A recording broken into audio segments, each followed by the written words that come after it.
Γεια σας, ελάτε να φτιάξουμε μαζί μουσακά. Για τη βάση θα χρειαστούμε 4 μελιτζάνες και 4 πατάτες. Πρώτα αλατίζουμε τις μελιτζάνες για να μην είναι πικρές. Μετά λαδώνουμε τη λαδόκολλα και βάζουμε τις πατάτες, τις οποίες θα βάλετε στο φούρνο για 10-15 λεπτά στους 200 βαθμούς, ώστε να μαλακώσουν. Μετά λαδώνετε το ταψί και βάζετε μία-μία τις πατάτες που βγάλατε από το φούρνο, για να καλύψετε τη βάση του ταψιού. Μετά ξεπλένετε τις μελιτζάνες από το αλάτι και τις βάζετε στη λαδόκολλα, όπως ακριβώς και τις πατάτες. Μετά τις βάζετε στο φούρνο για 10-15 λεπτά για να μαλακώσουν. Μετά από 15 λεπτά τις βγάζετε και τις βάζετε στο ταψί πάνω από τις πατάτες για να γίνει η δεύτερη στρώση, που είναι οι μελιτζάνες. Ακολουθεί η σάλτσα κιμά. Για τη σάλτσα κιμά θα χρειαστούμε 600 γραμμάρια κιμά, 250 γραμμάρια σάλτσα ντομάτας, 2 κρεμμύδια, 2 σκελίδες σκόρδου, 1 κουταλιά του γλυκού αλάτι, 1 κουταλιά του γλυκού ζάχαρη, 1 κουταλιά του γλυκού πιπέρι, 2 στικ γαρίφαλο, 1 στικ κανέλα, 1 φύλλο δάφνης και 1 κουταλιά της σούπας ελαιόλαδο.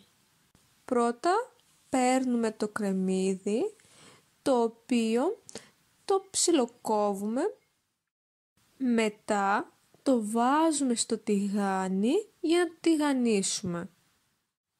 Αφού πάρει λίγο χρώμα, προσθέτουμε τη σάλτσα ντομάτας.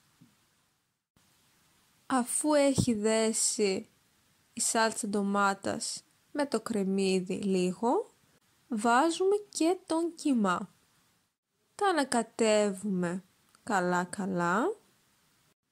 και μετά, αφού έχει δέσει αυτό το μείγμα, βάζουμε το φύλλο δάφνης, την κανέλα, το πιπέρι, το αλάτι, το γαρίφαλο και τη ζάχαρη και τα ανακατεύουμε.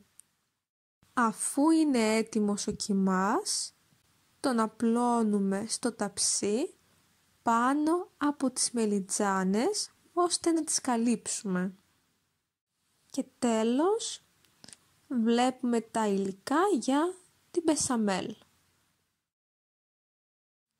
Χρειαζόμαστε 1 λίτρο γάλα, 250 γραμμάρια βούτυρο, 250 γραμμάρια αλεύρι, 100 γραμμάρια γραβιέρα, 2 αυγά και 1 κουταλιά του γλυκού μοσχοκάριδο. Σε 1 μικρή κατσαρόλα ρίχνουμε το γάλα για να το ζεστάνουμε. Μετά σε 1 μεγαλύτερη κατσαρόλα ρίχνουμε το βούτυρο και το λιώνουμε. Μετά ρίχνουμε σιγά σιγά το αλεύρι και το ζεστό γάλα και ανακατεύουμε πολύ καλά για να ενωθούν τα υλικά, για να γίνει ένα ομοιόμορφο μείγμα. Αφού αφαιρέσουμε το μείγμα από τη φωτιά, προσθέτουμε τα 2 αυγά και το μοσχοκάριδο. Και τέλος βάζουμε τη γραβιέρα και ανακατεύουμε πάλι πολύ καλά για να ενωθούν τα υλικά. Το ανακατεύετε για όση ώρα χρειαστεί μέχρι να γίνουν όλα τα υλικά ένα.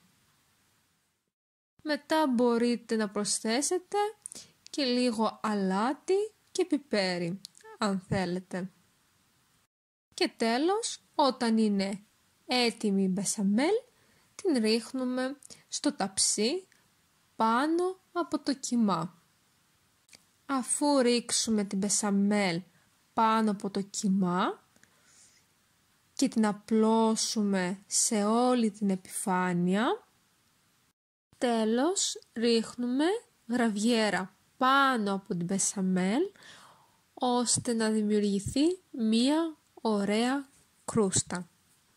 Και τέλος, αφού βάλαμε το τυρί πάνω από την μπεσαμέλ, ψήνουμε το φαγητό μας σε προθερμασμένο φούρνο στους 180 με 200 βαθμούς για 45-50 λεπτά.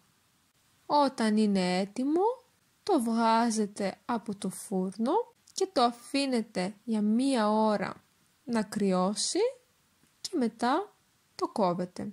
Καλή σας όρεξη!